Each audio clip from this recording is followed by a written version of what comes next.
Hello everyone, and welcome to Fictional Vortex. So we are back with an interesting series on what if Naruto was a demon of elemental nations. But before we start, I just want to remind you to please subscribe to my channel and hit the like button if you enjoy my content. Let's start the story.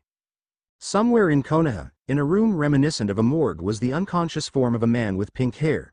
He was currently slumped over in a chair with his wrists and legs kept in place by the shackles. He snapped awake and gasped, inhaling the musty and stale air. Cursing loudly, he struggled against the shackles for a few moments. Realizing that was fruitless, he took in his surroundings, noting the morgue-like room, and the numerous body bags sticking out of all the containers. The bags all seemed to be occupied as well. He felt an unfamiliar weight on his chest and looked down and saw a strange device on his chest, lashed together with chains across his body, which was locked in by 3 padlocks that required a key. If he had to take an educated guess, it was obviously some kind of bomb. What was the point of all this?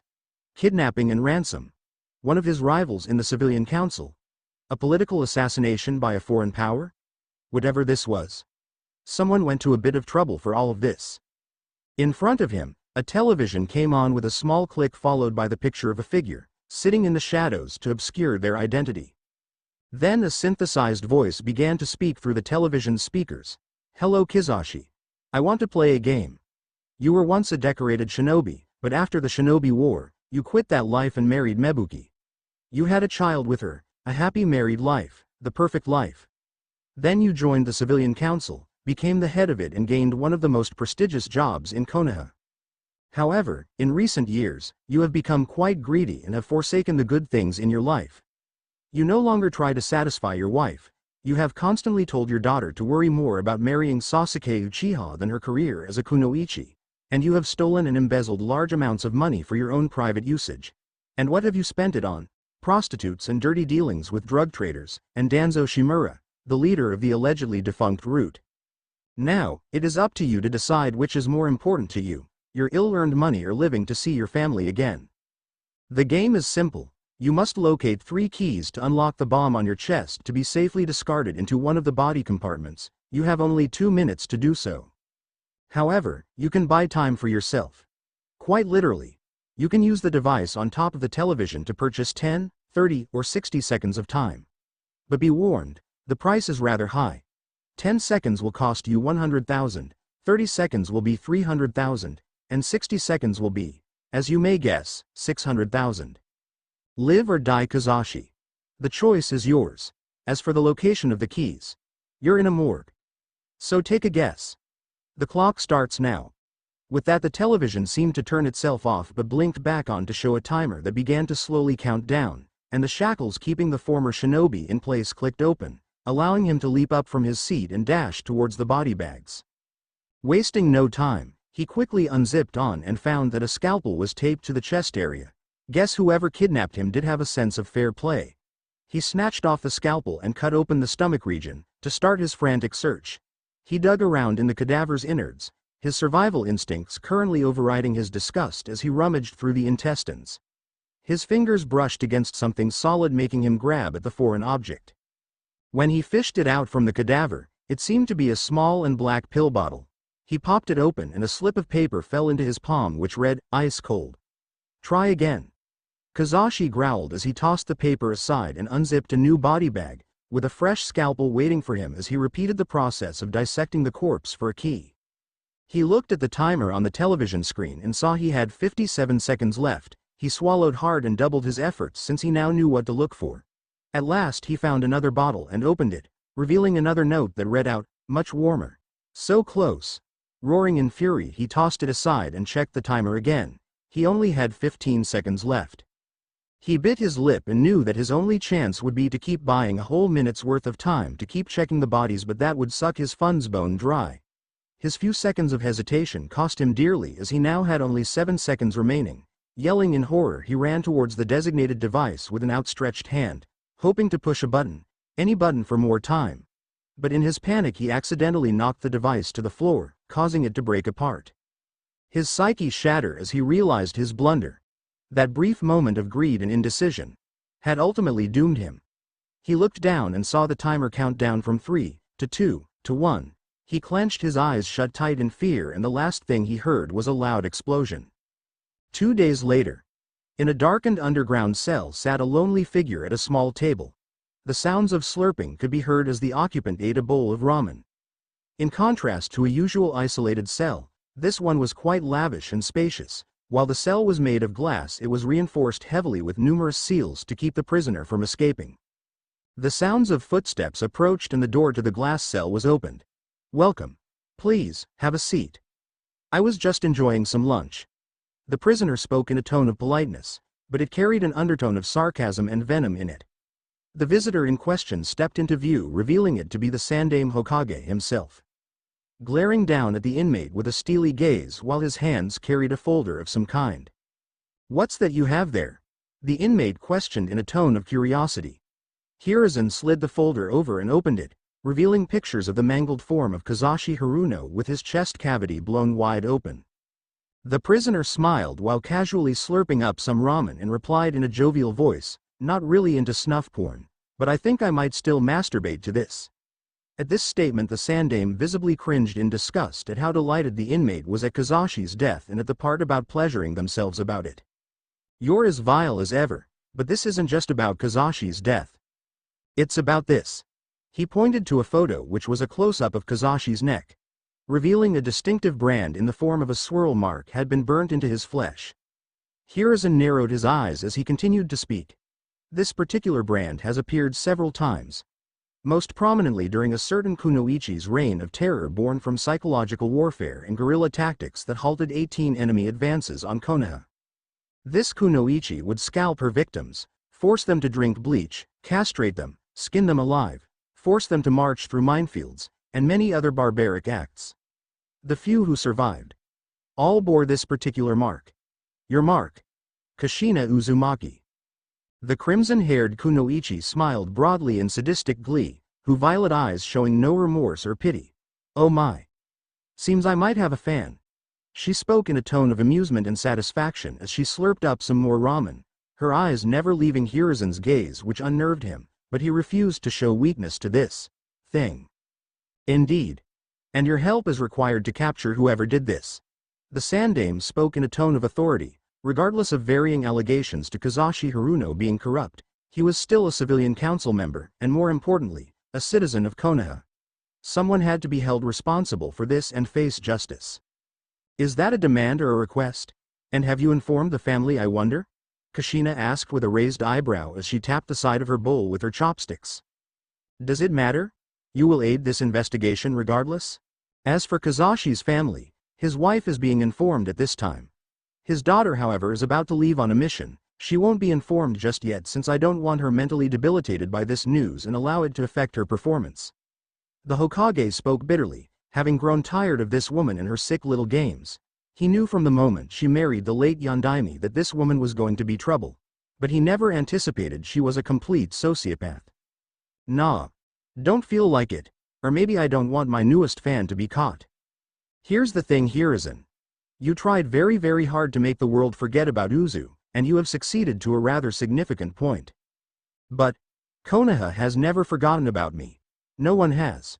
Whenever the name Kushina, the evil, Uzumaki is whispered, the most seasoned of shinobi pale and cringe in terror. Civilians begin looking over their shoulders and whispering prayers to Kami.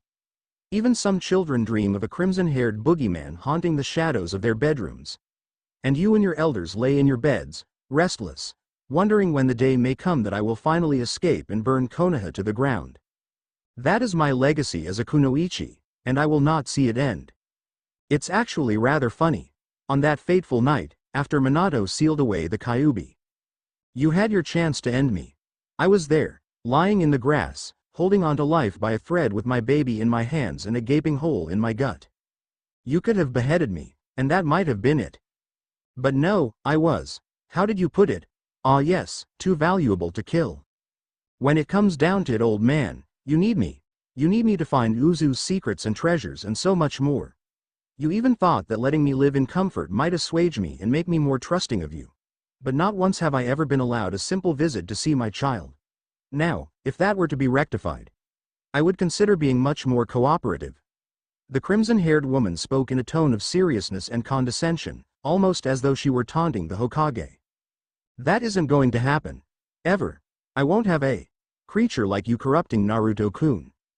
Hiruzen spit back angrily as he slammed his hands on the table. Outside the cell, the Anbu guards had their hands on their blades in case something were to happen to their Hokage, but slowly relaxed when they noticed that the prisoner didn't even blink an eye. Instead, she slurped up another mouthful of ramen. She swallowed, then asked in an all-too-casual manner, "Do you love your grandson?" Her question caught the Hokage off guard, his mouth opening and closing but unable to form words. Almost like his tongue had been twisted into a knot or his airpipe had closed off. Finally, he managed to form a legitimate sentence and asked, "What do you know about my grandson?" Kushina smirked in amusement as she took a sip of water, her eyes revealing obvious sadistic glee at observing his discomfort. "Plenty. The guards tend to gossip quite a bit. A little boy with poor camouflage abilities tends to trip over his oversized blue scarf. Has been hanging out with my son recently. A somewhat spoiled child, but a good one that just wants to be recognized as a person and not as a relative of a Hokage. It'd be a shame if something were to happen to little Konohamaru." Kushina spoke with a small smile containing layers of sweetness and venom that made the Sandaime feel a few years of his remaining lifespan get drained away. Are you threatening my grandson? You wouldn't. He's just a little boy. He has done nothing wrong. Are you so cruel that you would harm a child?" Hiruzen cried out in both disbelief and outrage. His every instinct telling him to strangle this woman right now, but he refrained since he knew she would simply overpower him anyway, and likely take him hostage to escape. "So, what's your point? My son was a little boy who did nothing wrong just as well, and your villagers didn't care. Why should I? Besides, at least now I have your full attention." The Uzumaki replied in an uncaring manner, forcing Hiruzen to consider his next response very carefully. If Kushina had some method of communicating with her allies in the outside world, then there was no telling what she might do. Worse yet, she would undoubtedly follow through with her thinly veiled threats. "What do you want?" he asked, trying to mask his emotions again even though he knew it was already too late. She had already seen through him and he knew it. Now he was simply trying to put on a brave face to save some form of dignity. "Get me my son. Then we'll talk. I want to meet him someplace public, maybe a nice restaurant or something to make him feel more comfortable. I also want privacy. You Anbu can keep their distance to observe only, but only out of earshot.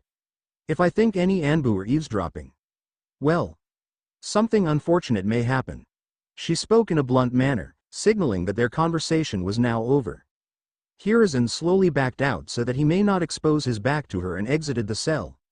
When the door shut, he turned towards one of his own personal guard, a cat-masked Anbu with purple hair named Neko, who was undoubtedly one of his best.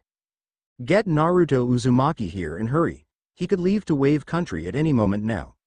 I'll pull a few strings and make the needed arrangements. When you retrieve him, come to the Golden Leaf restaurant," he ordered in a tone of extreme urgency, prompting the female Anbu to nod in confirmation. "Understood. What should I tell him? And what should I tell his sensei Kakashi?" The Neko masked Anbu questioned since she didn't wish to reveal any unnecessary information. If word got out that Kushina Uzumaki was still alive and being held prisoner, there could be untold consequences. Tell Naruto-kun that he is meeting with someone who knows about his family. As for Kakashi, only tell him the bare minimum if he asks but give no specific details." The Sandaime replied curtly as he rubbed his temples tiredly. With that, the Anbu nodded and vanished in a swirl of leaves. Meanwhile, in her cell, Kushina glanced down towards a brand on her forearm and smiled to herself, whispering underneath her breath so that the guards wouldn't overhear her, "Soon Naruto-kun, you shall receive our legacy." Minutes later, at the village gates, Team 7 and their client, a bridge builder named Tizuna, were preparing to leave. Kakashi ordered a brief inventory check to make sure that his team packed the essentials and that they were prepared for the trip. As this went on, Naruto stared out the open village gates, his eyes staring blankly into the open road for some moments. "Oh, Naruto. It's your turn now," spoke the voice of Sakura after her belongings had been double-checked by their sensei. The blonde was snapped out of his brief stupor and dropped his backpack to the ground so that his belongings would be checked out. "You were staring pretty hard into empty space. Thinking about something?" asked Kakashi with a slightly raised eyebrow, wondering what was on his most brash and impulsive student's mind. "Dunno. Just thinking, I guess. This will be the first time I get to leave Konoha, and I know there are other nations out there with their own shinobi villages. I can't help but wonder what their shinobi are like. If there are stronger shinobi out in the world. And what other things might be out there in the world, just waiting to be discovered. Hey, I don't know about the rest of you, but I am kinda wishing I get a chance to explore the unknown and see what the world may offer." The blonde explained in a more lengthy manner than intended. "Well, that is quite mature and admirable of you, Naruto. And take it from me, that the shinobi world is vast. There are still many things that lay undiscovered. If you work hard enough, and maybe get a little lucky, you'll find something long buried and forgotten by the world." Kakashi spoke with an amused eye smile. Sakura also nodded in agreement, since that sounded like it might be cool, not to mention it was oddly rare to see the blonde act and speak in such a manner. Like this Dobi will ever find anything like that. The past doesn't matter. Only power does. Besides, we're just going to protect our client in Wave Country. Nothing truly interesting will happen." Sasuke muttered in a dismissive tone, earning a light glare from Kakashi due to the Uchiha's own ignorance, especially on the latter part of his statement, since it was a general rule to always expect whatever may or may not happen. "But aren't you the one obsessing about your past all the time?" Naruto asked innocently, making the Uchiha blanch at his statement. Inwardly though, the Jonin was laughing almost hysterically, since Sasuke stabbed himself in the foot with that one. The Uchiha then turned on his heel while his face burned in anger and embarrassment. "Okay, enough about all that. We ready to go? The sooner we get to Wave Country, the better."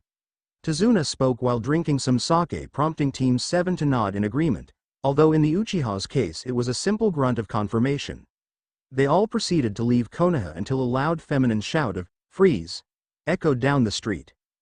They turned towards the source of the yell and spotted a female Anbu running towards them at high speed with a dust cloud trailing behind her.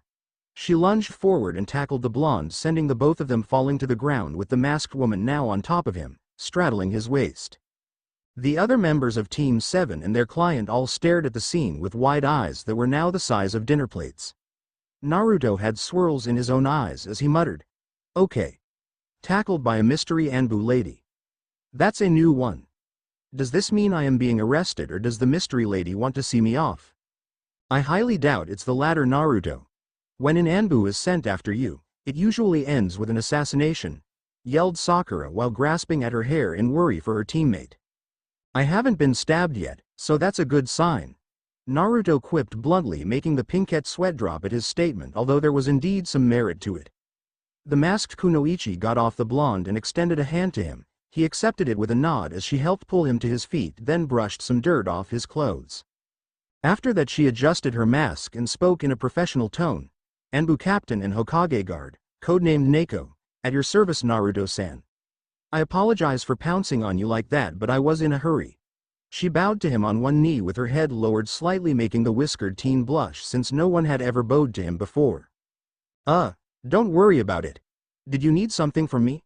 the blonde asked, in order to learn the reason why one of the Hokage's guards came running after him out of nowhere. It must have been for a very important reason. Probably because the Hokage realized it was a mistake to let you leave the village, loser." Sasuke spoke with a small smirk, the condescension being obvious in his voice. Suddenly a hand whipped out and slapped the Uchiha hard across the cheek, sending him to the ground.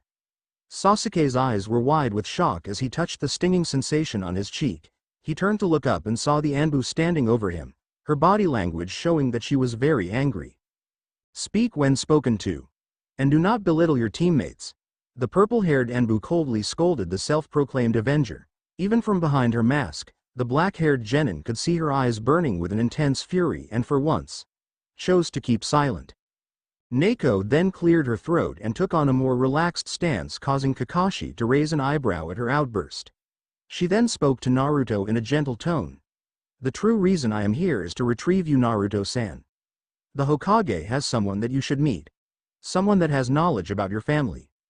At her statement, time seemed to slow down for a few moments for Naruto, and he could almost swear his heart may have stopped beating for 2 whole seconds before speeding up again in excitement and anticipation. "For real? Someone that knows about my family?" the blonde yelled excitedly. "That's great, Naruto. You should definitely go. What's a few more minutes, right, sensei?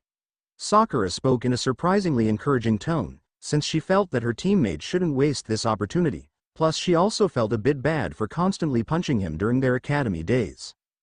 Huh. So the kid's an orphan? That explains his poor attitude, commented Tazuna under his breath a bit, though was still more than loud enough for everyone to hear him. Naruto felt his eyebrow twitch a bit despite the statement being the truth. Shrugging, he decided to let that one slide since he had something more important to deal with. Dropping his backpack, he turned towards his sensei and spoke, "Sorry to delay the mission and all, but I need to go.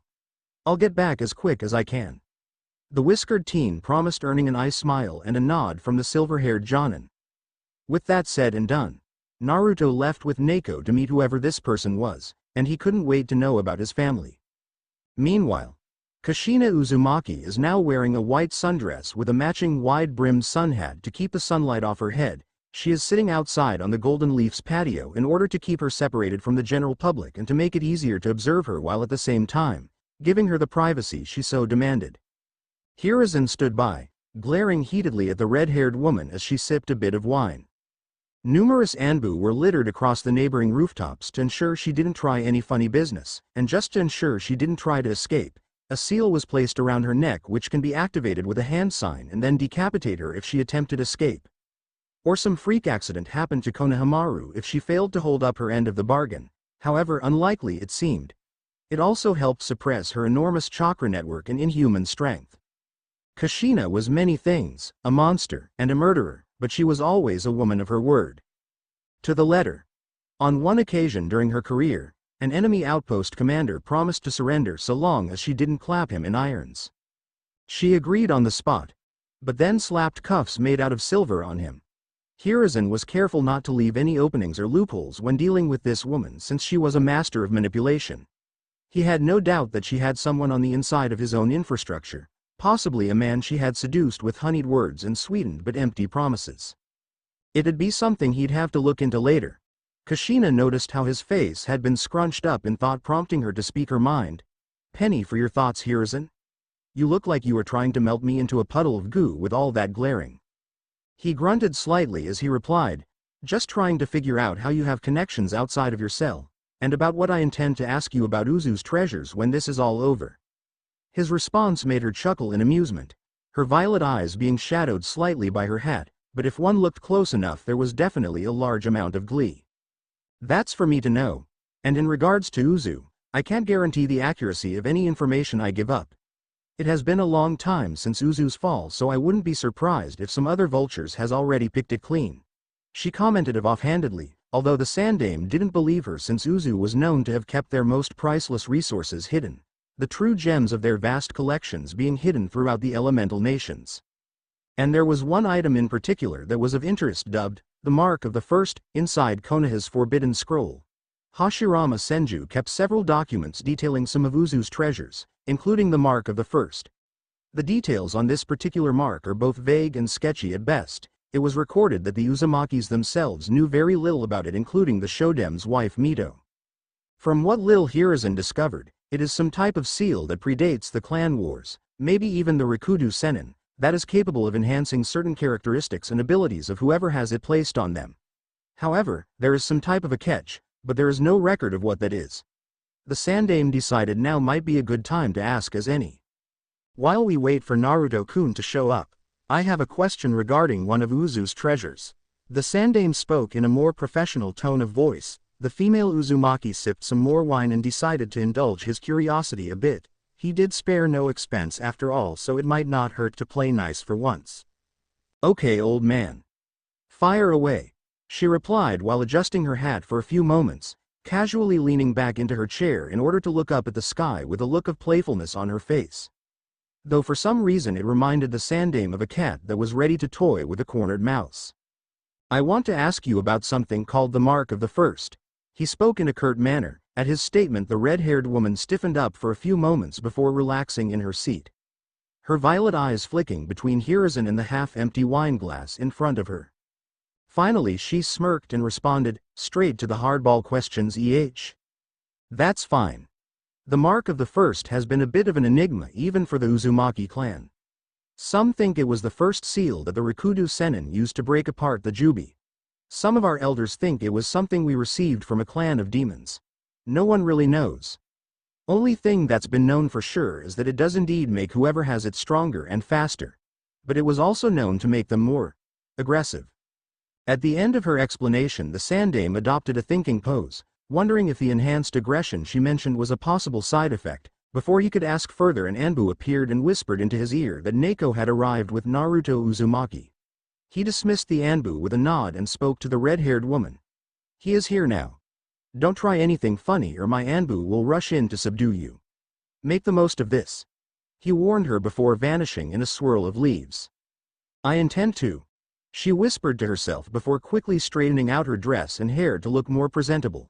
Out from the interior of the golden leaf and onto the patio appeared a young boy, and it was most definitely her only child and the one light in her life of darkness and slaughter. Naruto. Naruto Uzumaki. It is so wonderful to meet you at last. My name is Kushina. Please have a seat, take a load off, order whatever you like. She blurted out in an overly excited manner, which caused her to cover her mouth and blush since she felt like she was already being overbearing on him. No thanks. I have to meet my team soon, so I don't want to take up too much time. The blonde replied as he approached the table, but was surprised when Neko pulled out his chair for him and gestured for him to sit in it. He felt a bit surprised that an Anbu was being so courteous to him, but he nodded and got into the chair, which was then pushed in by the Anbu. If you need me for anything, I'll be inside, Naruto-san. She spoke before departing inside the restaurant to give them their privacy. For Naruto, the atmosphere became awkward and a little tense as the woman called Kushina wouldn't stop staring at him. He could almost literally feel her eyes scanning him up and down in a way that someone who made jewelry would inspect a diamond or other valuable stone. It made him squirm just a little bit in discomfort. He swallowed hard and then decided he might as well try and break the ice by asking, "It's Kushina-san, right? So how do you know my parents? What were they like? Why weren't they ever around in my life?" He blushed a little since he had blurted out some of his biggest questions without fully realizing it. Kushina waved a hand from side to side while replying in a jovial voice. "Slow down there. I'll answer all of your questions to the best of my abilities. Well, to start with, your father was a man called Minato. He was a kind-hearted albeit naive man, but he was a great shinobi who earned quite a bit of a reputation against Iwa. Your mother was a woman called Uzumaki. She is the one you received your surname from. And she is a stark contrast to your father. She was cruel and vicious during her time as a kunoichi, most exclusively during the Third Shinobi War. Oh, the stories I could tell about her torturing prisoners and executing them would turn that golden blonde hair of yours as white as snow. Suffice it to say, she could be your best friend or worst enemy, and you had best wish you become the former. As for why they were never in your life, well, your father died during a terrorist attack, and your mother was gravely injured. Her enemies captured her and took her away, leaving you all alone." At the end of her explanation, Naruto felt several emotions flood him. He felt joy for knowing much more about his parents, he felt sadness knowing they were gone, and he felt anger that someone had taken his mother from him before he had a chance to even know her or his dad. Before he could ask her anything else, she raised a hand to silence him and spoke in a tone of urgency. "Listen very closely, Naruto-kun. I would love to tell you more, and I shall at a later date, but there are more important and immediate issues right now. To be blunt, the Sandaime did everything he could to keep me from seeing you. I had to threaten the life of someone very close to him just to get to see you, and at the same time I am quite possibly putting my life on the line by talking to you." His mouth opened and closed several times at the sudden declaration, but he stiffly nodded anyways, sensing that this woman was being completely serious. However crazy it may sound right now, that was sudden. Why doesn't the old man want us talking? You know about my family and everything, so don't I deserve to know? The whiskered teen asked while clenching his fists, his eyes narrowing slightly as the gears began to turn in his head despite the sudden change of subjects and mood in this unusual conversation. Simple. The less you know about yourself the better. A clean slate for him to overwrite and exploit, she explained bluntly while crossing her arms under her bust, her violet eyes holding a much sharper edge to them. Exploit? What's so special about me except? He fell silent as it clicked in his mind. The one thing that separated him from all the rest wasn't just his mysterious background as an orphan, but it was his house guest. The Kyuubi no Kitsune that resided within his own body. Yes. The Kyuubi. That's one of the many things that makes you so special. That's why there are people who will want to control you and try to manipulate you however they can. But I intend to flip the table on them all. Naruto-kun. You have to kiss me.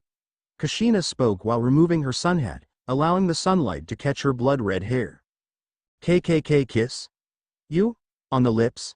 He stuttered with his face turning a bright neon red as things got a lot weirder. Now a beautiful and mature woman was asking him to kiss her. Without giving him time to respond, she grabbed him by the arm and pulled him in across the table, planting her soft lips against his own. She kissed him with immense passion along with a carnal hunger that made him feel his entire body heat up from this situation. You will have to trust me, my child. She spoke between kisses. He screamed into her mouth a bit as she placed her free hand on the back of his head to keep him in place and to muffle his cries of pain as he felt an intense burning sensation on his arm. It felt like his arm was being lit on fire, doused out, then lit again over and over. Finally, the pain stopped and she whispered to him almost desperately, "Hurt me. Hurt me in the worst way you can. Our lives depend on it." She leaned her head to the side, revealing that across the street on another rooftop, an Anbu was there with a hand on his tanto as though he were poised to strike. He didn't fully grasp what was happening, but he knew she was telling the truth. He bit his lip then grabbed a fork and stabbed it into her shoulder. However, instead of piercing her flesh, the eating utensil suddenly bent out of shape. Kushina shoved him away before he could react, then doubled over in fake shock, screaming almost hysterically, "I loved you. I sacrificed everything for you. How could you do this to me?" The blonde glanced at the Anbu he had spotted before, noticing that he now looked confused by this scene if his current posture and tilted head was anything to go by. Deciding to play along for now, the whiskered teen yelled out at the top of his lungs, "Stay the hell away from me." At his yell, the Neko-masked Anbu came rushing out from her hiding place inside and carried the blonde away. At this moment, Kushina dug her own nails into her shoulder to draw blood from her flesh as soon as the Sandame arrived with his Anbu. A somewhat smug expression was on his face as he spoke to the Uzumaki. "That went as well as could be expected. Satisfied now?" The former Jinchuriki glanced down at her forearm and smirked slightly as the brand turned into an ordinary tattoo before it began to melt off her skin without leaving so much as a trace. She was laughing almost maniacally inside herself as she shook and shivered. Naruto may have been confused, but he at least played his part. Now the Sandame will undoubtedly believe she failed in corrupting him. She might have failed him as a mother despite it not being her fault. But she could still help him in her own way. Now she had given him a priceless tool. Take her back to her cell. Prep her for tomorrow's questioning. She isn't in any condition to talk yet. Here is an order, causing his Anbu to nod obediently as they helped the Uzumaki to her feet and promptly cuffed her.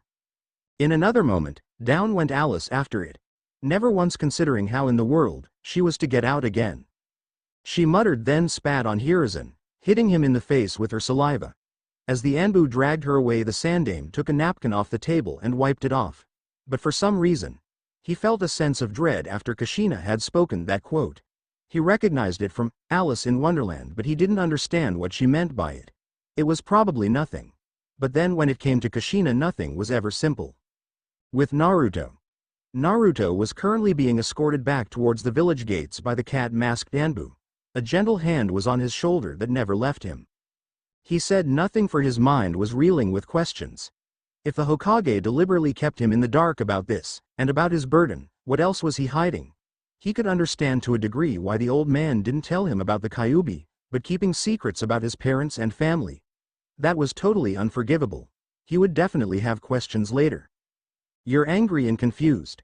Neko spoke in a gentle tone, snapping him out of his train of thought. The blonde could only nod since she had him pegged already. She stopped, then stepped in front of him, crouching down to eye level and placing her hands on his shoulders before pulling him into a hug. "I can't begin to understand how you feel. But the Hokage has someone precious to me locked away," she whispered to him, making his eyes widen a bit. She then broke the embrace and lifted up her mask slightly, showing a pair of ruby-colored lips. She leaned in and planted a soft kiss on his cheek, making him blush. This was the second time he had been kissed today. By two different women, no less.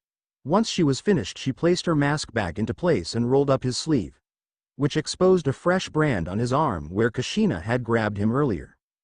This is what Kushina-sama wanted to give to you. Do not tell anyone what it is, no matter what. Not even your sensei. And, Naruto-san, if you ever need my help for everything, do not hesitate to call on me, she whispered to him before stepping to the side and gently pushed him towards the village gates. Naruto swallowed a thick lump in his throat as he gazed down at the brand. This must have been why Kushina had muffled his screaming with a kiss, since it hurt so bad. He was no expert on the subject, but it looked kind of similar to a seal. But if Neko was aware that it was placed on him, it could only mean she was most obviously in league with that strange Kushina woman.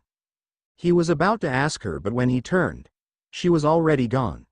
Sighing, he wiped off the lipstick on his cheek and decided that he might as well meet up with his team and start his first C-rank mission in spite of these strange and unusual events. Hours later. So Naruto, how did it go? What did you learn? Was it bad? You have been kind of quiet for a while. Sakura spoke as they walked down the road. Ever since they had left Konoha, her blonde teammate had been surprisingly quiet. Now the awkward silence was starting to get to her, and she was genuinely curious about his parents, hence her questioning. HN. A drunk and a prostitute, as expected. Sasuke spoke with his trademarked grunt, earning him a sharp smack on the head by Kakashi, followed by a heated glare from Sakura. Sheesh, kid. Would ever kill you to be nice and not be an ass all the time? Tazuna asked with a twitching eyebrow at the Uchiha's general attitude. Inwardly, the rest of Team 7 believed that it probably would kill the Uchiha. Well, I learned I got my mom's surname, and my dad was called Minato. They were both in the Third Shinobi War and earned a big reputation.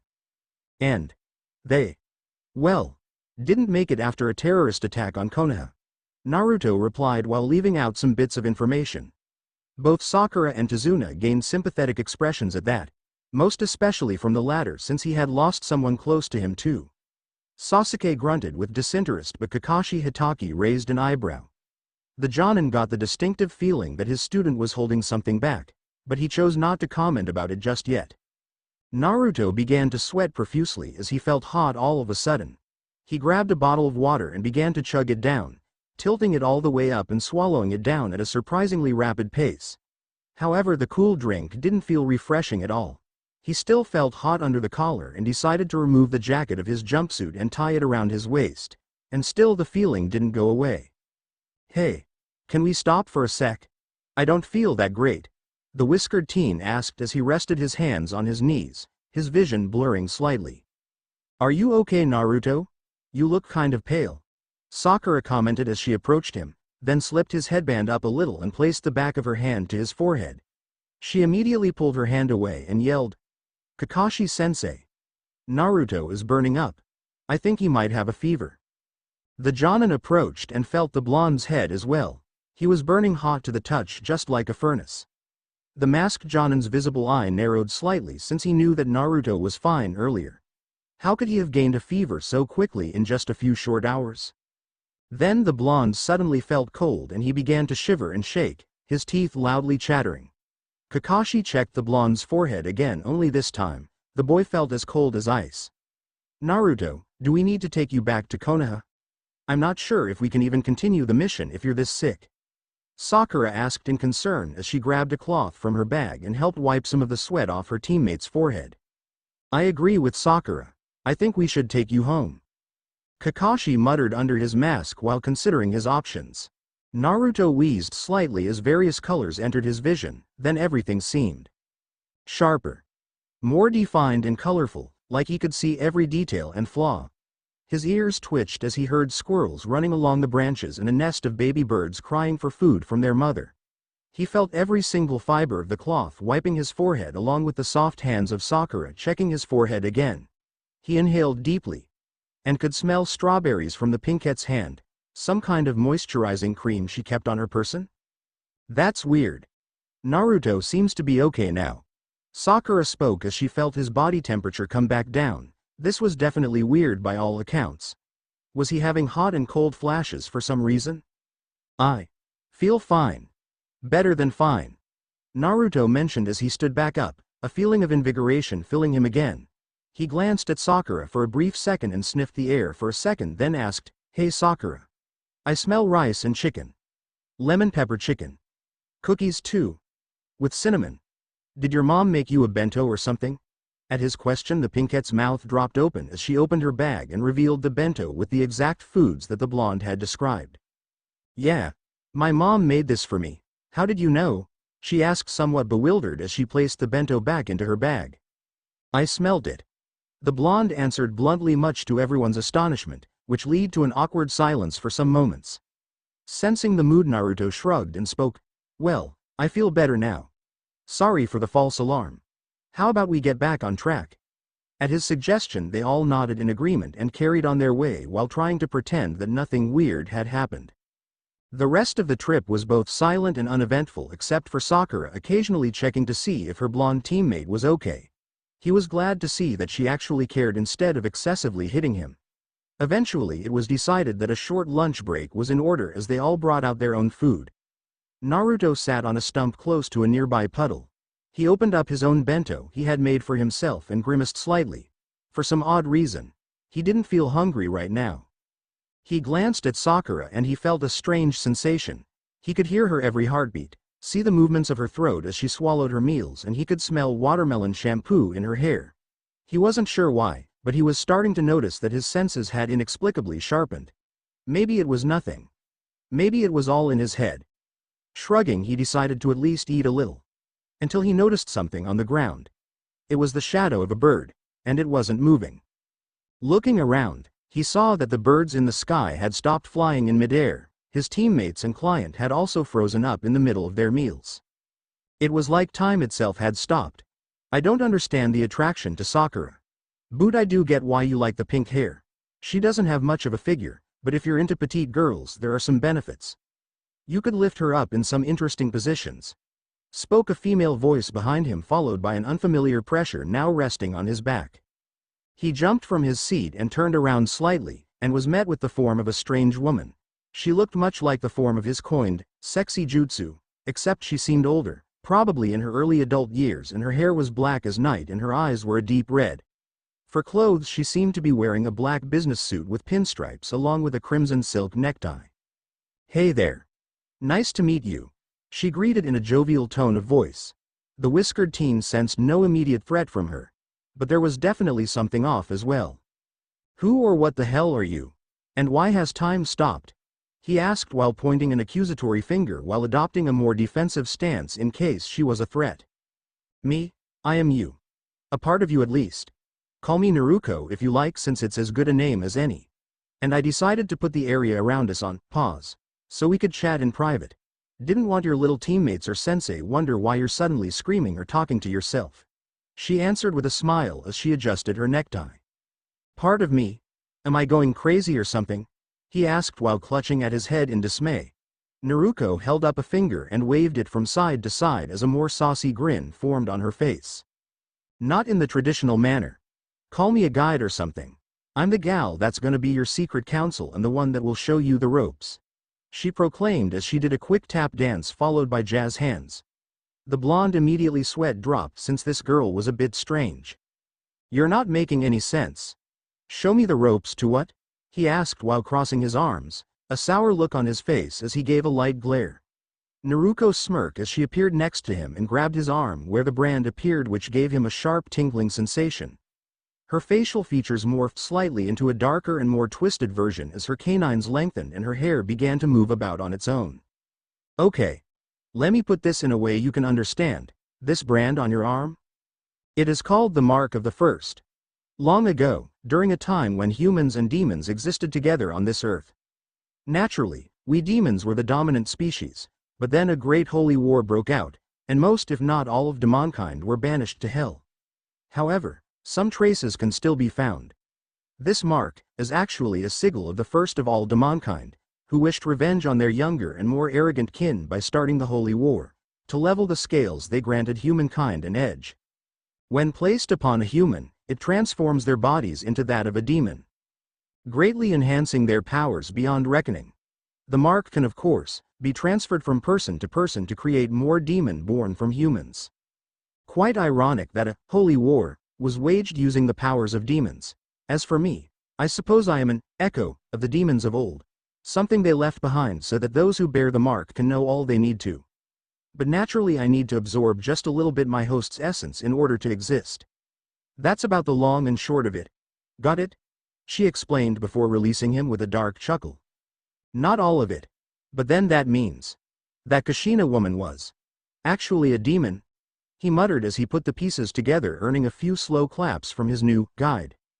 I know nothing about this Kushina woman except what is in your memories, but if she had the mark and passed it on to you, then yes. By the way, I am not sure if you noticed this, but why is there a puddle here by the side of the road on a clear and sunny day?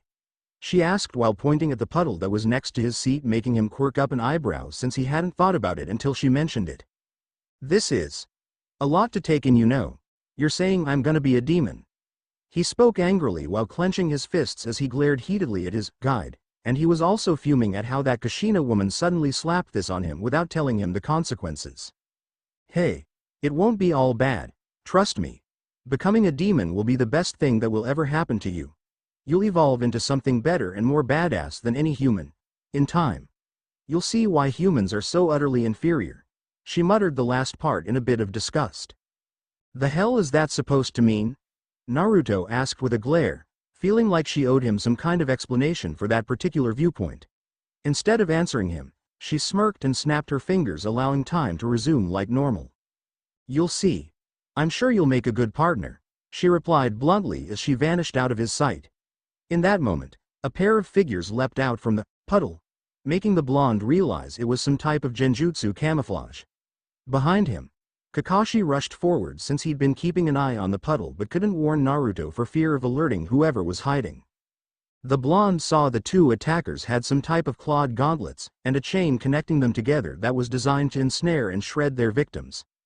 Naruto assumed a defensive stance as he felt a rush of power flowing through him. He reached out and snatched the chain before it had the chance to wrap around him.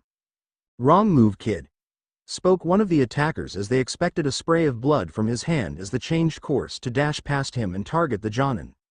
Only to be stopped in their tracks as they felt something yank back, interrupting their momentum and causing their legs to fly out from beneath them as they landed on their backs. Looking back, they saw the blonde boy still gripping the chain, a furious look on his face. I am not in the mood for this shit. Get fucking lost. Naruto roared angrily as he pulled sharply on the chain with enough force to cause the stunned duo to fly towards the blonde. Trying to use this new momentum, they readied their claws to strike, but one was swiftly kicked in the face, causing his mask to shatter on impact. The other one smiled beneath his mask as his claws shredded the blonde's shirt, but when they reached his skin, the sounds of steel scratching against steel was heard as the tips of his claws snapped off.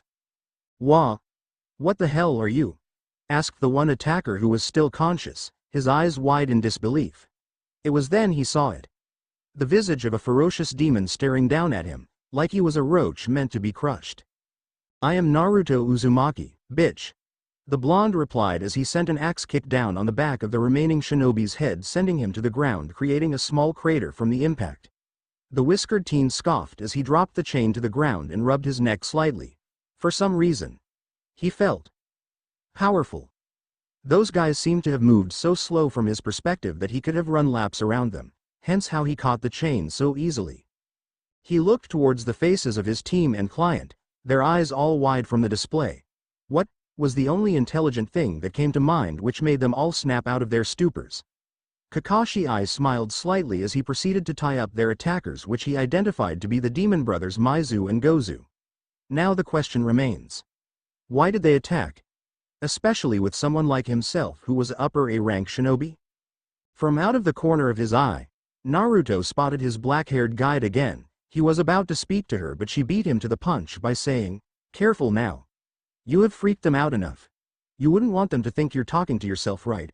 I'll teach you how to speak to me mentally later on." He looked over his shoulder and saw that the others were busy watching the Jonin tie up the missing nin, so he dropped his voice to a whisper and spoke harshly. I'm still pissed that this happened to me. But I may as well make the most of it since I clobbered those guys. You had better be good on your word though. Easy now, I'm part of you, remember? I am now your bestest friend ever. Cross my heart. She spoke while raising one hand in mock surrender and using the other to cross her heart.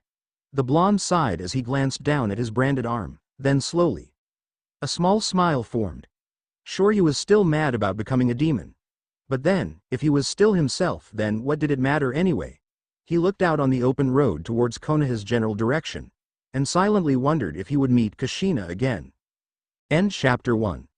Omake. Kushina is a troll. Sensei mentioned that you're going to be cooperative now. Maybe you'll cooperate with me and let me help keep you warm at night? Asked one Jiraiya as he leered at the redhead, openly ogling the silhouette of her figure as she showers behind a curtain which is the only thing keeping her from direct view. Save me your obvious attempts at overcompensation for your underdeveloped penis. She quipped while scrubbing some shampoo in her hair. The Sannin blanched at that briefly before regaining his composure. He coughed into his hand and replied, I don't know what you mean. I haven't heard any complaints from the ladies. He smirked and shrugged, a perverted grin crossing his face as he saw the crimson hair woman scrub her chest area with soap. Shut up already. I can't see why Minato ever loved a bitch like you. Jiraiya yelled angrily, the insults having gotten to him at last. Which didn't take much if you kept joking about his masculinity. Why do you think? I could please him in a way no regular woman could. Spoke Kushina as her head popped out from behind the slightly parted curtain. She thrust her hips out slightly, exposing her crotch area, which made the Sannin reach for his notebook. Only to jaw drop when he saw that the Uzumaki was sporting a very large cock with a pair of testicles hanging between her legs. Who do you think wore the pants, dumbass? She asked with a fiendish smile as Jiraiya couldn't believe that one of the women he desired the most was a Futanari. His brain shut down as he collapsed on the floor, prompting several Anbu to appear. After taking note that Kushina was in the shower and the Sannin was lying unconscious on the floor, they concluded that his own perverseness led to this, and so they dragged him off. Behind the shower curtain, Kushina sighed as she released the genjutsu on her crotch area, showing off nothing but smooth skin above her special place. Finally, I have been waiting to pull that trick for years. Heh. Dumbass pervert. In Konoha, more specifically, the Haruno household, Mebuki was sitting on the couch watching The Notebook, sipping on a glass of wine with a scrapbook on her lap, and on the small table in front of her was a half-eaten lemon pound cake with cream cheese icing. Her eyes were red and puffy from crying as the credits to the movie rolled, and she looked down at the scrapbook, gazing at pictures during a happier time in her married life and her time as a kunoichi. She remembered her marriage. It was such a happy occasion, probably one of the few events that her dearest friends had attended in person. Then came Sakura's birth, which she believed was an even happier event in her life despite her choice to retire from being a kunoichi. Then, things started to slowly go downhill. Her late husband Kazashi started to bury himself in his work as a civilian council member to provide a better life for his family, as he so put it, but now she believed it was to line his pockets with the money he sponged off of others after taking an anti-shinobi stance in spite of his own history as a former shinobi. And now he was dead. It didn't take long for her to figure out who killed him, especially after seeing the mark that was placed on him from the photos shown to her by those investigating his death. Now, it wouldn't be long till it'd be her turn. The lights and television flickered for a moment before her apartment's electricity went dead. A sad smile filled her face as she sipped her wine and set aside the scrapbook to one side. A loud knocking was heard from her front door, but she didn't get up to answer. She knew who it was. The knocking became louder and more ferocious as the person outside knocked with more urgency, but the blonde woman grabbed a tissue to clear her tear-filled eyes, then brought the wine to her lips again to finish it off. At last, the door was kicked down, barely hanging from the door frame due to the chain lock. Outside was the silhouette of a person who was dressed all in black with a hood kept up and a face mask to further obscure their features. Gray storm clouds appeared over Konoha behind the intruder as rain began to fall. They stepped inside. The sounds of boots thumping softly against the apartment's hardwood floors was heard with each step. It was only a matter of time. Mebuki muttered loud enough for the intruder to hear. With a sigh she threw the wine glass at them. The intruder leaned to the side, causing the glass to shatter against the wall as Mebuki dived over the coffee table and threw several shuriken. The throwing weapons whizzed through the air but only hit the apartment's walls as the attacker had vanished out of sight. Mebuki spotted movement from her peripheral vision and quickly sent a roundhouse kick in the intruder's direction, only for them to duck under it and send a crushing blow towards the blonde woman's midsection. Despite the wind getting knocked out of her, the ex-kunoichi assumed a taijutsu stance and swung at her attacker with a viscous barrage of blows. However, the masked person easily swatted aside or blocked the oncoming blows with ease, almost as if they were toying with her the same way a feline might play with its prey. Growling, she sent a kick to their ribs, but they sidestepped it and countered by hitting the blonde woman straight in the throat. Mebuki wheezed as she felt her windpipe close off as she gasped for air and fell to one knee. She felt the attacker gazing down at her. If she didn't do something fast, then she would be killed. Despite her lungs burning, she grabbed at her attacker around the waist and threw them into the adjacent wall, making them impact against it with a soft grunt and the cracking of several ceramic tiles.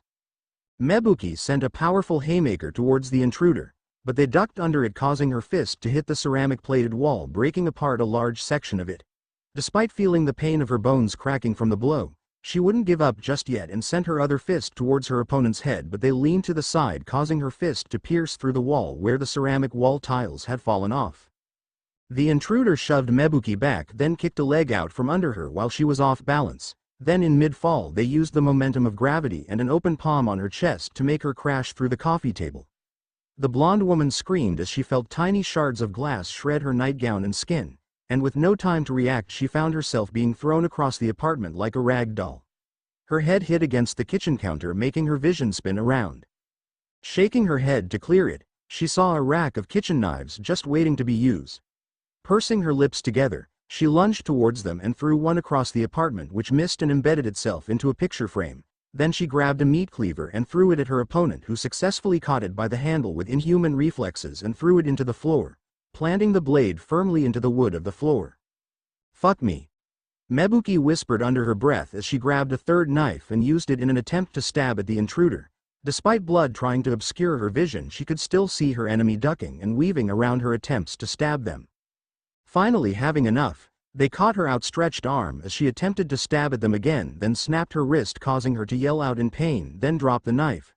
They sent a knee into her stomach, then a hook into her jaw, causing blood and saliva to spray out from her mouth. Mebuki slumped to the floor, her eyes looking up at her attacker as a grin formed on her face. The blonde woman spat out some blood and spoke as she panted for breath with a small smile on her face. "Can you blame a girl for trying? Well, go on then. We both know what happens when we break the rules." The masked person said nothing at first, and instead went towards a weapons rack. The sounds of glass crunching beneath their boots echoed throughout the apartment as they grabbed a certain katana off the rack, then slowly approached the incapacitated blonde. She swallowed hard, feeling a deepening pit in her stomach since she wouldn't see her daughter again. "Do what you have to. Just don't hurt my little girl. She's not part of this," she spoke while balling her good hand into a fist, waiting for the final blow that would end her life. She cracked an eye open when it never came. The intruder's masked face was but a few inches away from hers. She felt something placed in her hands, making her look down for a brief moment. It was her old headband from her kunoichi days. She looked up in confusion before it clicked in her mind that she was being offered a second chance. "You owe us," spoke the masked person in a low voice while clutching their prize, the katana clicking slightly in its sheath as they walked away and departed without so much as another word or a backwards glance. Meanwhile, Hiruzen was in his office finishing off the last few scraps of paperwork before he went to question Kushina regarding Uzu's treasures and the perpetual enigma of the Mark of the First. Before he could finish signing the last page, someone began pounding hard on his office door. Sighing to himself, he decided to see what was so important. Before he could even call out to whoever was knocking, the door was slammed open by a flood of chunin who were unintelligibly jabbering over themselves to get his attention. Some of the chunin were waving around pictures or reports of incidents. Others were animatedly talking on a phone and almost yelling into the mouthpiece. The Hokage jaw dropped at the sight and wondered what it was that was causing this kind of chaos. He tried to call for order, but it seems the chunin were unable to hear him due to the out-of-control situation. Finally losing his patience, the Sandaime yelled out in a tone of authority, "Shut up, all of you." Silence filled the office as the various chunin stood in silence before rearranging themselves into a more orderly fashion, then looked expectantly at the Sandaime. Nodding in thanks, the Hokage spoke in a professional tone of voice, "Now, one at a time. What is the problem?" The two eternal chunin stepped forward first with some stacks of photographs, with Katetsu speaking. We've been getting reports of mass vandalism all across Konoha. People have been marking up shops, hotels and other buildings with all kinds of graffiti.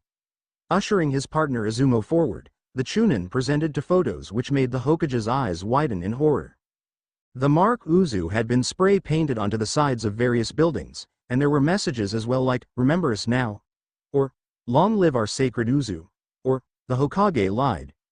Uzu was left to die," and even, "The evil Uzumaki never forgets." And that's not all. We have been getting phone calls that someone broke into the Haruno household and that a masked person was spotted fleeing the scene and Mebuki was found severely injured. And Iruka just called that someone has been digging up graves across Konoha.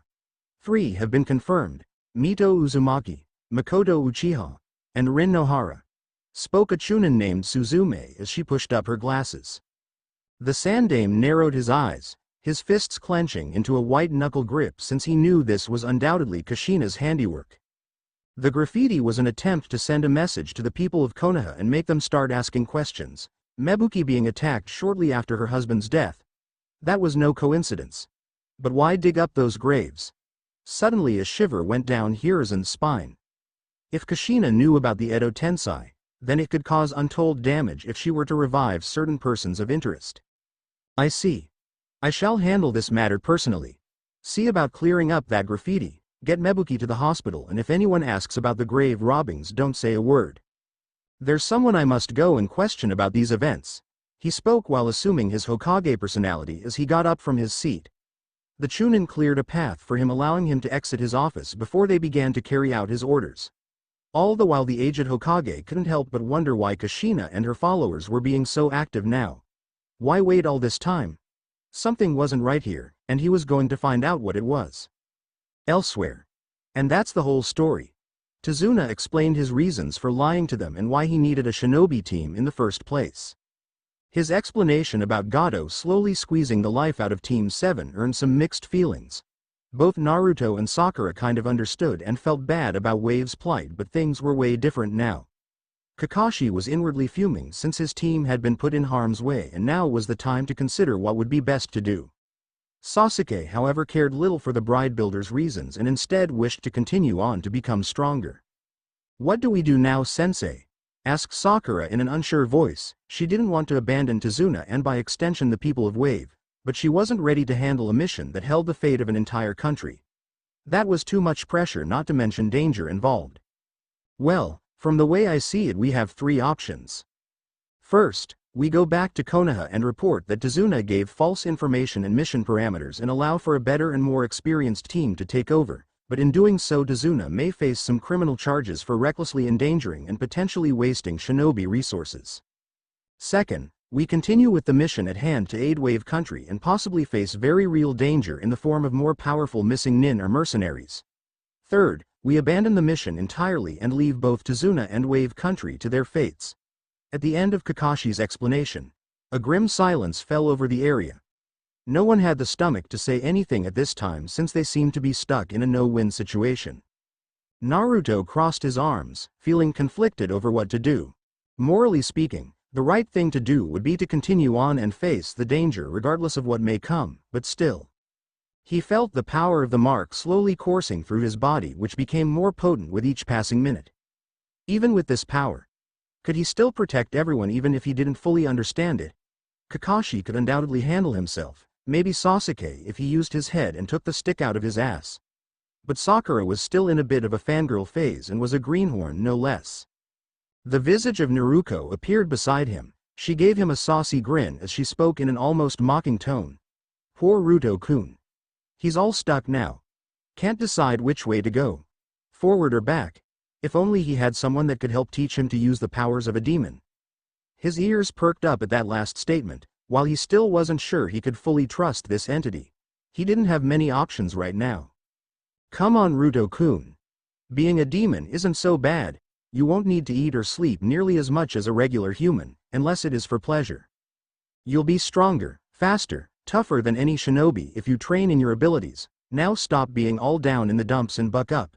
This might be your big chance," she proudly proclaimed as she suddenly sported a cheerleader outfit complete with a pair of pom-poms. She did a little dance while summoning a neon sign that read, "Go Naruto," in bright yellow letters. She paused when she saw his reluctance. It seemed he needed a little extra push. Come on. What's with you acting all reserved and quiet? If you were that same idiot shouting about becoming Hokage, you would have done something stupid and immediately agreed to help the old man. You want to know one of the worst kinds of humans? It's the kind of human that clearly sees someone is in trouble, but does nothing about it and passes by, or worse yet, watches. You don't want to be that kind of person, yeah? She asked him in a more serious tone, her blood-red eyes holding a more menacing glow to them. Her words made something click in the blonde's mind. She was absolutely right. He couldn't sit by and do nothing at all. Then an idea came to mind, causing him to ask, "Oi, Kakashi-sensei, what would happen if we were to call for backup?" The silver-haired Jonin adopted a thinking pose for a few moments. He then sighed and spoke in an almost disappointed voice. That's not a bad idea, but it'd be fairly time-consuming. Firstly, the request for backup would have to reach the Hokage himself, then he'd have to assess the situation, then he would need to find any available shinobi or volunteers, then they would need to make their way over to us. It might take a few days at the most. Guess we need to send it now then, and in the meantime you can seriously train us how to fight. It's not enough that all we do is teamwork exercises, sensei. What good is all that teamwork if we can't individually handle ourselves if we get separated? Naruto asked while crossing his arms, his invisible guide smirking at his point. You make a valid point there. Well then, how about we vote on this in the name of fairness? All in favor of continuing the mission after sending a request for backup? The Jonin asked after raising his hand, already sensing in which direction this vote would go. Both Naruto and Sasuke raised their hands for their own differing reasons, while Sakura hesitated for a moment. She too raised her hand in agreement since leaving Tazuna would have been wrong. Good. We're all in agreement then. I'll start writing up the request for backup. Kakashi spoke while pulling out a blank scroll and pen to write with. That's good and all. But won't Tazuna still get in trouble if you explain why we need assistance? Sakura asked out of a bit of concern, the bridge builder also wondering the same thing, but currently he was busy trying to hold back the tears in his eyes since this team was still going to help him and his country. Only if I write down the specifics. For now, I'll just say we met with unexpected opposition from missing Nin and need aid. That's not really lying now, is it? The Jonin spoke with an eye smile as he wrote down the brief request in the scroll. Naruto inched away from the group so he could speak to his guide in private, and maybe learn more about the strengths and weaknesses of being a demon. Okay, spill it. Tell me about being a demon. How will it make me stronger? And are there any weaknesses I need to know about?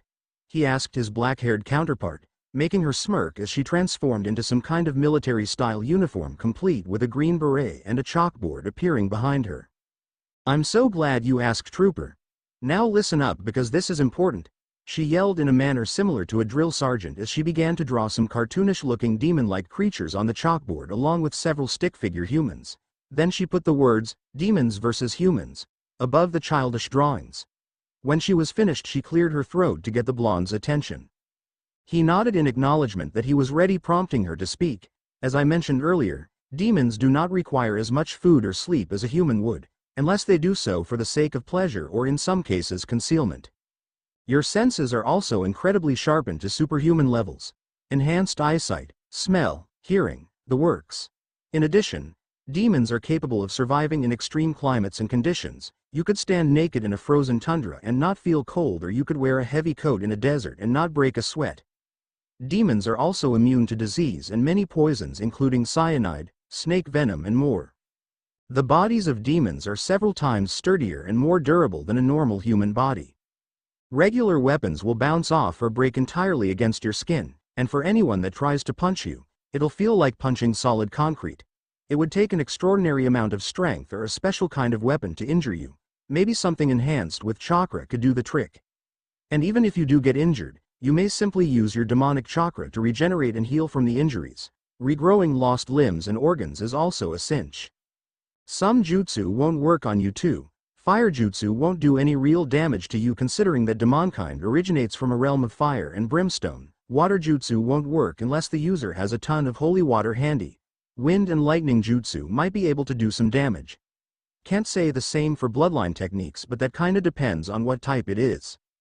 Oh, Stay off of holy ground because it'll make you feel sluggish or sleepy. You with me so far on all of this? She asked at the end of her long explanation when she noticed that Naruto was staring blankly at her with a large sweat drop on his head. I kinda feel like I'm turning into one of those souped-up op manga characters or something if you put it all like that, he muttered while crossing his arms. Trust me. You'll definitely want to be overpowered when up against another overpowered idiot with a god complex. She deadpanned, which caused a certain ripple-eyed man to sneeze in aim. Naruto shrugged his shoulders for a bit, but then he wondered about Kushina. About how she kissed him and branded him with the mark. He thought briefly on their conversation.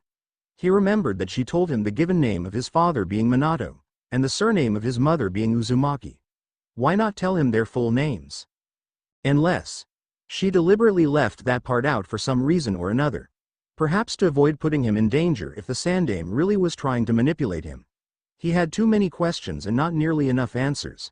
Out of the corner of his eye he spotted some kind of small dog that seemed similar to a pug running off with the scroll in its mouth as it ran towards Konoha. Come on Naruto. Time to go. Sakura called out while waving in his direction. He nodded and jogged up to join his team. In the background Naruto smiled a bit. Her ruby-red eyes having a slight glow to them as she vanished out of existence. Her presence never leaving her host's side. In Konoha. Kushina's cell. Kushina sat in her cell, quietly humming, "You are my sunshine," to herself as she drew a picture of her child. He looked so handsome and the whisker marks simply added to his charm. Meeting him at last brought a feeling of closure to her heart, not to mention she successfully gave him the mark which would throw a huge wrench into the plans formed to manipulate the prophecy. In Kushina's twisted mind, a prophecy shouldn't be something to be ignored, but it also shouldn't be too invested in. Prophecies had a funny way of being incomplete or more often misinterpreted. She was broken from her musing as the sounds of her cell door swung open and she was yanked from her seat, then roughly tossed to the floor. Easy boys, I don't mind some rough stuff, but I'm more woman than you can handle. She joked with a chuckle, making the Anbu guards glare down at her from behind their masks. To her, they were like an open book since it was easy to read their body language. She smirked when she sensed a familiar presence approaching. Hiruzen. Something I can do for you? She asked with a snarky smile on her face, as the Sandaime appeared with the Anbu Neko following close behind him. A stern look was on his face as he chose to don his battle armor instead of his usual Hokage robes. Oh, that's a serious look you got there. Something happen? She asked, making an Anbu kick at her ribs. She grunted at the impact since more and more seals had been added since her meeting with Naruto to ensure she didn't commit suicide or try to escape. Several things. Graffiti, Mebuki Haruno being attacked, grave robbings. You're up to something. I still don't know how you communicate with your people, but I am getting answers out of you, one way or another. At the end of his statement the crimson-haired woman began laughing maniacally, making the Anbu step back nervously. Even Hiruzen was still perturbed by this woman to this very day. Kami, help me, you still make me laugh, old man. That almost sounded like a threat, you know. Except it failed to intimidate me. You know why I was such an effective kunoichi? Because I was willing to go all the way. I tortured and maimed people, burnt them alive, scalped them, castrated them, drowned them, strung them up, shoved huge wooden stakes up their asses, and other things that would keep you awake at night. There was this one time, group of Kumo Nin, bunch of macho masculine supremacist types that loved raping fertile females with bloodlines. Extremists, being the term you politicians might use. Me and my unit tracked them and found them, caught them with their pants down, literally.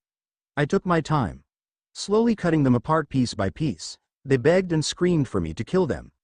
I refused their pleas, I just kept on cutting. Had our medic occasionally patched them up to keep them from bleeding out, or I just burned the wounds closed. I wasn't going to kill them. That would have been a mercy. My goal was to utterly destroy their minds and send them back to the Sandaime Raikage, show him and all the Kumo rapists what happens when you take advantage of unwilling sexual participants. After that, the abuse and rape of POWs captured by Kumo came to a screeching halt. Then, well, after the Kyuubi attack, you stuck me in here and took a softened approach. And what happened? Little Hinata Hyuga was taken. From her own clan compound no less, and a big scandal occurred that nearly killed Hiyashi, and instead claimed his twin brother. My point is, you're soft, Hiruzen. You're not willing to take a hardcore stance against your enemies. I know that you've softened the academy in recent years to let the civilian kids have a better shot. Fuck that shit, I say. Make it harder for them. Make them actually fucking work for it. Hardworking academy students make for more effective shinobi. Now you have fangirls running around. This could have all been avoided, you know. You could have let me take the Hokage mantle, let me raise my boy in peace. Maybe you might have restored my faith in Konoha and the will of fire. Maybe I would have decided to bury my vendetta against Konoha. But no, you had to get all greedy and decide it was best to keep my boy on a leash and to leave me to rot in this cell. Unfortunately for you, I always have a contingency plan at the ready. If that were true, then you would have escaped long ago. Hiruzen spoke with a heated glare, although inwardly he had a pit forming in his stomach. He knew that she was undoubtedly up to something. She always was planning something for her own gain. I could have, but I was waiting on something. Execute Order 66. Kushina spoke with a malicious smile which sent a shiver down the Sandame's spine, a look of confusion on his face as he wondered what that last line meant. The Hokage then felt an old and long-forgotten feeling. A feeling of pain via stabbing. He looked down and saw the blade of a katana protruding from his chest. See, old man? This is loyalty. My disciples all waited patiently for years for my escape. And now, I am gonna take over this village. The Uchihas tried pulling a coup, yes? You know how I would have stopped it? Get Mikoto and Itachi to testify and make a public statement about Fugaku's crimes, then have him and all his co-conspirators publicly executed. That would have stopped the whole thing cold. You need to be willing to go all the way and do the hard things. Hell, sometimes you need to trample on people to get shit done. And you? You're just an old fossil from a bygone era. You're in the way of progress. Guess I'm gonna be the first female Hokage after all, and I am gonna fix your messes. Toodles. You go. At the crimson-haired woman's order, Neko ripped her blade from the Sandame's chest, then proceeded to slaughter the other Anbu who, despite their immense training, didn't react in time. As blood splashed across the cell, Hiruzen felt his body growing colder, Kushina standing over him while laughing at his failure to see Neko's betrayal coming. He had heard rumors of Kushina's secret disciples, but he dismissed it as mere hearsay since no evidence had ever been found of her having disciples. He coughed up some blood and smiled bitterly. It seems like his sins have caught up to him at last. And Kushina was going to collect in blood. He felt the end draw near as his vision blackened, but then the sounds of returning footsteps snapped him back into the realm of the living. He barely had strength to look up and found his eyes staring at Kushina's feet. I almost forgot two things. First, don't worry about Konoha. I'm not going to destroy it. At least not in the physical sense. You wanted to take all that mattered to me, so now I'll be taking all that matters to you and all the past Hokages. Just thought I'd make that clear. Secondly, I almost forgot to take a trophy. She spoke in a demonic tone, grabbing a katana from one of the fallen Anbu and raised it overhead. The last thing Hiruzen felt was cold steel cutting through his neck. In Wave Country. Dobi. How did you beat those two missing nin earlier? The irritated voice of Sasuke Uchiha asked, since that question had been nagging at him for some time now. How was it the Dobi managed to beat them so effortlessly? Why? Does it bother you that you weren't in the spotlight? Naruto asked in order to deflect the Uchiha's question. He wasn't about to explain the fact he was slowly changing into a demon. If he did, then the others may start asking questions he didn't have the answers to, or worse, Sasuke may demand the secrets to his power. Peeved. Ignore Uke-kun.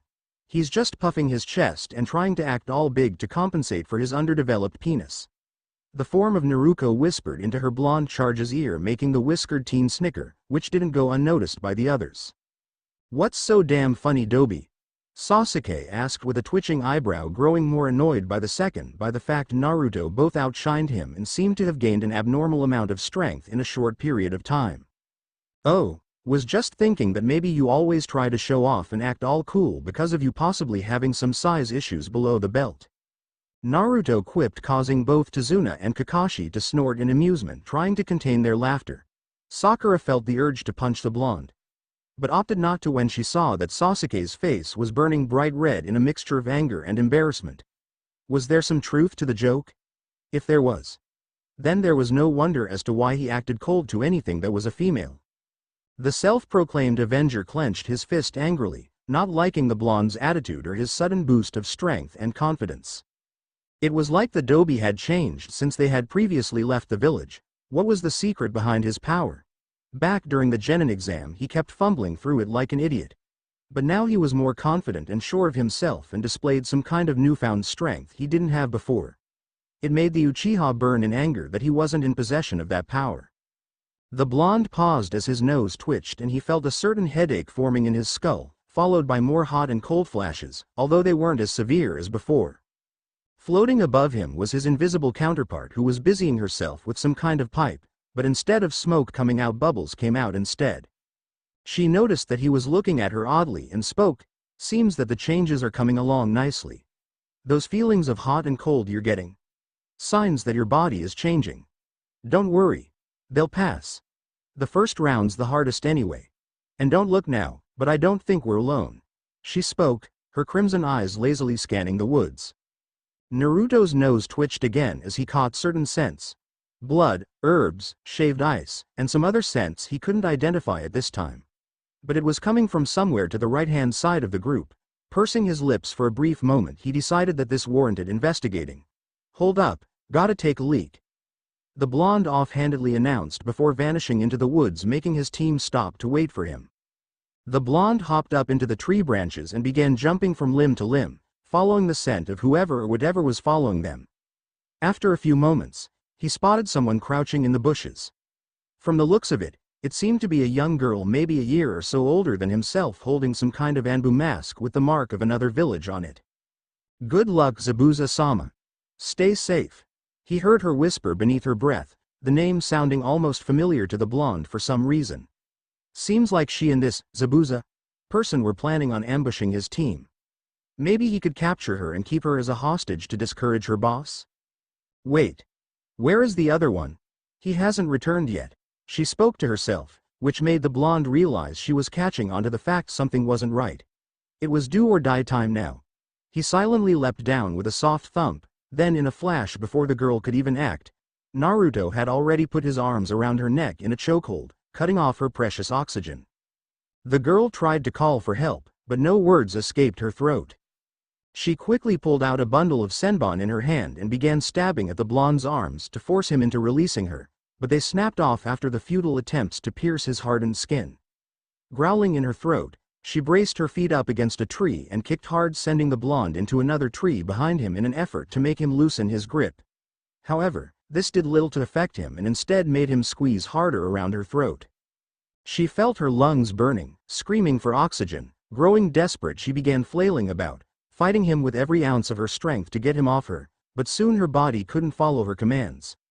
Her face starting shades of red, then blue, and finally a purple color since she couldn't suck in any air. Eventually her struggles quieted down, her kicking legs reduced to slow twitches as her eyes rolled into her head. "Shish. Just let go. It'll all be over soon. Just go for a little nap." Naruto spoke to the kunoichi in a taunting manner, in spite of the fact she couldn't see or hear her. The blonde ignored his partner's antics and continued to choke his new prisoner into unconsciousness. At last she became still and her hands fell to her sides. The blonde slowly loosened his grip to ensure she wasn't playing possum in case he needed to lock his arms again. Once he felt for sure she was out like a light, he released her from his grip. His enhanced hearing alerted him to the sounds of a heartbeat signaling she was still very much alive. Now he just needed something to tie her up with. "Pause, Booya. We have another problem."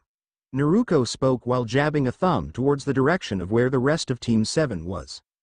Upon inspection, the Jinchuriki noticed that some guy with a large Zanbatu was holding Kakashi prisoner in some kind of bubble-shaped prison made of water while his teammates were helpless before a clone. That must be Zabuza. The one this girl was whispering to herself about. From the sounds of it, she holds him in high regard. Maybe we can use her as a hostage to get Sensei out. Naruto spoke out loud to help himself think. "I got a better idea," spoke his counterpart, then whispered her idea into his ears, despite that no one else could hear her. After a few brief moments, Naruto nodded in agreement and put their plan into action. In a few short moments the blonde emerged from the woods carrying the form of his prisoner, a kunai held close to her throat. "Looky who I found," Naruto announced, making all attention turn towards him. From inside his prison, Kakashi was relieved that nothing had happened to his blonde student when he went off into the woods. Even better, it seemed that Zabuza Momochi had a hidden accomplice and Naruto had captured her. Now the status quo had changed. No fucking way. How did a runt like you capture Haku so easily? The swordsman growled angrily, a vein bulging across his forehead as he felt the urge to cleave that brat in half for taking his tool as a prisoner. Hey.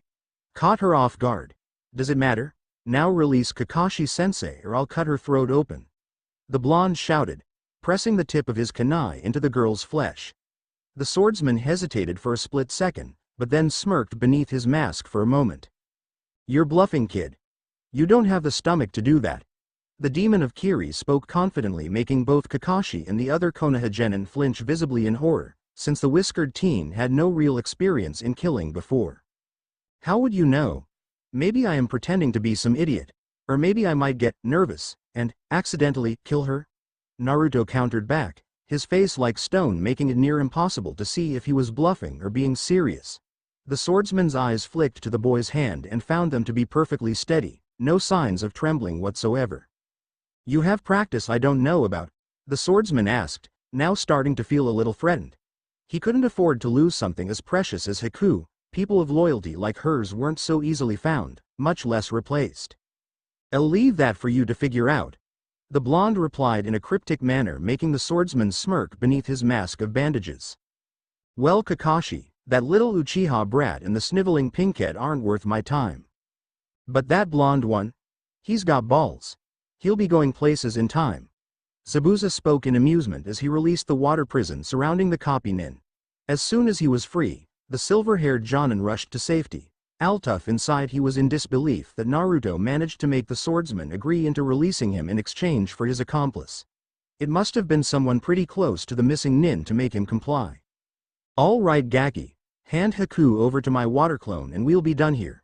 The swordsman spoke in a gruff manner, pointing to his water clone which was now waiting with open arms for the girl.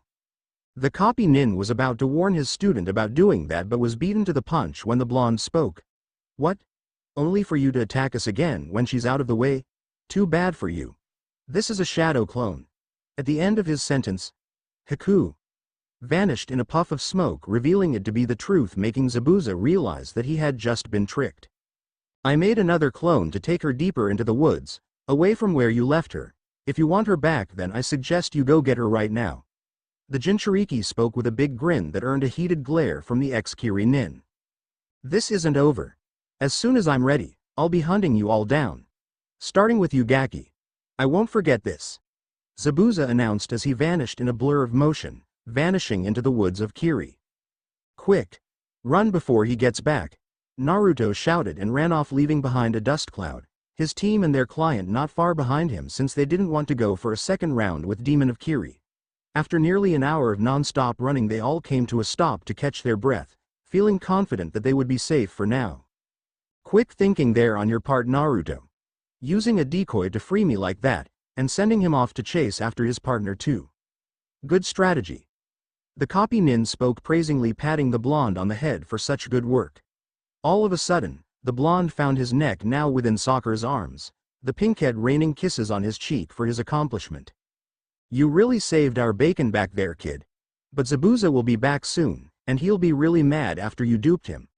Tazuna spoke in a warning tone, already aware that the assassin sent after him could return at any time. Luckily I have something for that. The blonde replied as he released himself from his teammate's grip, then whistled sharply. After a few moments, another shadow clone of Naruto emerged, carrying the same girl he held hostage earlier in a bridal carry. Sent another decoy with a clone of this girl. Haku, as Zabuza called her. I sent him on a wild goose chase and kept the real one to deter him. The whiskered teen announced, making everyone gape at his genius.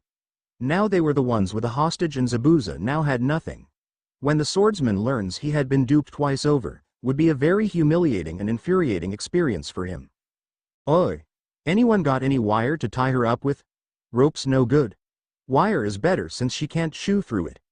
The blonde asked, looking between them all. And as luck would have it, Kakashi had some in case of a situation like this. Now they just had to hurry to Tazuna's home before their enemy has the chance to catch up with them. Meanwhile, Danzo sighed as he walked up to the roof of the Hokage Tower, his cane tapping against the stairs as he slowly climbed up, Soon he came up upon the doorway to the outside and opened it, allowing sunlight to wash over him. It was most unusual for his old rival to unexpectedly call him out for a meeting, but then strange occurrences had been happening around the village. This might even be a matter of village security. He looked around for the form of Hiruzen and found him dressed in his Hokage robes, seemingly occupying himself by playing minigolf. Most unusual as well, since he hadn't known the Sandame to play something like minigolf. Shrugging his shoulders, he approached the Hokage, his cane making small tapping noises with each step. Though as he got closer, he felt a sense of deepening dread. Like the air around him was aware of his existence and was trying to snuff out his life. Ignoring his uneasiness, he only got closer until he announced in a somewhat rude manner, "All right, Hiruzen, I am here as you requested. What was so urgent that you called me here for?" At the elder's question, the Hokage merely raised a finger telling him to wait, then gently used his club to tap one of the golf balls, sending it rolling along. Growing impatient, Danzo stepped even closer. Then noticed the ball was rolling into the open mouth of Hiruzen's severed head. His visible eye widened in shock as he looked back to the Hokage in question, and gaped in horror when he saw the face of Kushina, who was now wearing the Hokage robes. "That's Hokage-sama to you, Danzo. Long time no see, yeah. The last time I saw you, I promised that when I became Hokage, I would smash your head into pulp." She spoke and twirled her golf club like it was a baton. After a few moments of silence, the red-haired woman spoke, "Cat, got your tongue? Come on now, is it really that surprising that I am still alive and well? Or maybe you have grown so comfortable working within the shadows, that now you're up against someone who doesn't give a damn about due process. You just realized you're now royally fucked 6 ways from Sunday?" She asked him, referencing to the fact he was politically immune due to Hiruzen's style of leadership. But against a beast like Kushina, she'd kill him, laugh about it, then brag about it to Konoha without a care. Of all the things in Kami's green earth, Kushina was perhaps the one ninja that he truly feared. "You're just going to proclaim yourself as Hokage? Just like that? The councils will never accept you," he muttered, trying to stall for time until he could release his sealed arm. Then out of nowhere, Kushina's golf club struck him in his covered eye socket, crushing his hidden Uchiha eye, sending him sprawling to the ground. "Don't care. The Shinobi Council will accept me in a heartbeat. The others don't even matter, since I'll be terminating their precious seats of power. No more civilians. No more elders. No more democracy. It'll be as it should always have been." She spoke, then swung her club down on him again, cracking his skull. Blood now dribbling from the side of his head. "Shinobi. Running a shinobi village, obviously. With me as the one in charge of it all, and the Shinobi Council serving as my advisors, of course. The old ways are dead. The will of fire? Just an excuse to capitalize on bloodlines." She spoke in a chilling voice and swung once again, hitting him in the jaw, causing teeth to fly out. "That prophecy nonsense," the frogs spewed. "Another cheap means for Konoha to gain more power. Note to self: burn the frog summoning contract." She muttered to herself and brought her club down again across Danzo's scalp. Blood now filling his vision. His aged body defenseless against Kushina's merciless assault. "That all ends. Here's a fun fact: we Uzumakis can stay in our prime till we're 100 years old. Good luck waiting for me to die of old age. 'Cause Kushina fucking Uzumaki is here to stay, and she doesn't take shit from anybody." She finished and then brought her club down, again and again and again. The sounds of bone crunching and blood spattering could be heard. When she was finished, her golf club was now bent out of shape. What once was Danzo's head was now a puddle of blood and mushy brain matter, along with some bits of bone. The fingers on his body still twitching. "Kami, that was good therapy. It really helps to just, talk it out. Get it out of your system. Much obliged, Danzo. Oh, and by the way, you're fired." She spoke and then tossed aside her broken golf club. Picking up a new one, she sighed and continued with her game. It would soon be a busy time to clean the slate and douse out the will of fire, but she wasn't just gonna make it die out. She was gonna piss all over its ashes. "May as well enjoy myself while I can." She spoke to herself and then snapped her fingers, causing a hooded figure to appear behind her who bowed to one knee. "Yes, Kushina-sama?" her follower asked in a tone of respect, awaiting whatever orders the Red Death had to offer. "Find my son. Aid him in whatever mission he is on, then bring him back here to me as soon as possible." I want him to meet his mother, his real mother, and see just how great a kunoichi she is, and how important he is to her. The evil Uzumaki spoke, causing her servant to vanish in a swirl of leaves, leaving the new Hokage to her own devices. I think I'll pose as Hiruzen for a little while. I'll dispose of Kazashi's pet council when Naruto-kun is here, so that he can see it all. I am sorry I wasn't there for you, my precious Soch-kun. I never got to become the mother you needed. But I'll still be the Hokage you deserve. And I'll punish everyone that kept us apart. She spoke to herself and tapped on another golf ball, sighing in enjoyment of the cool breeze. With that being said and done, Konoha was in for a very rude awakening. The end. I hope you enjoyed this episode. Remember to subscribe and like this video. See you in the next part.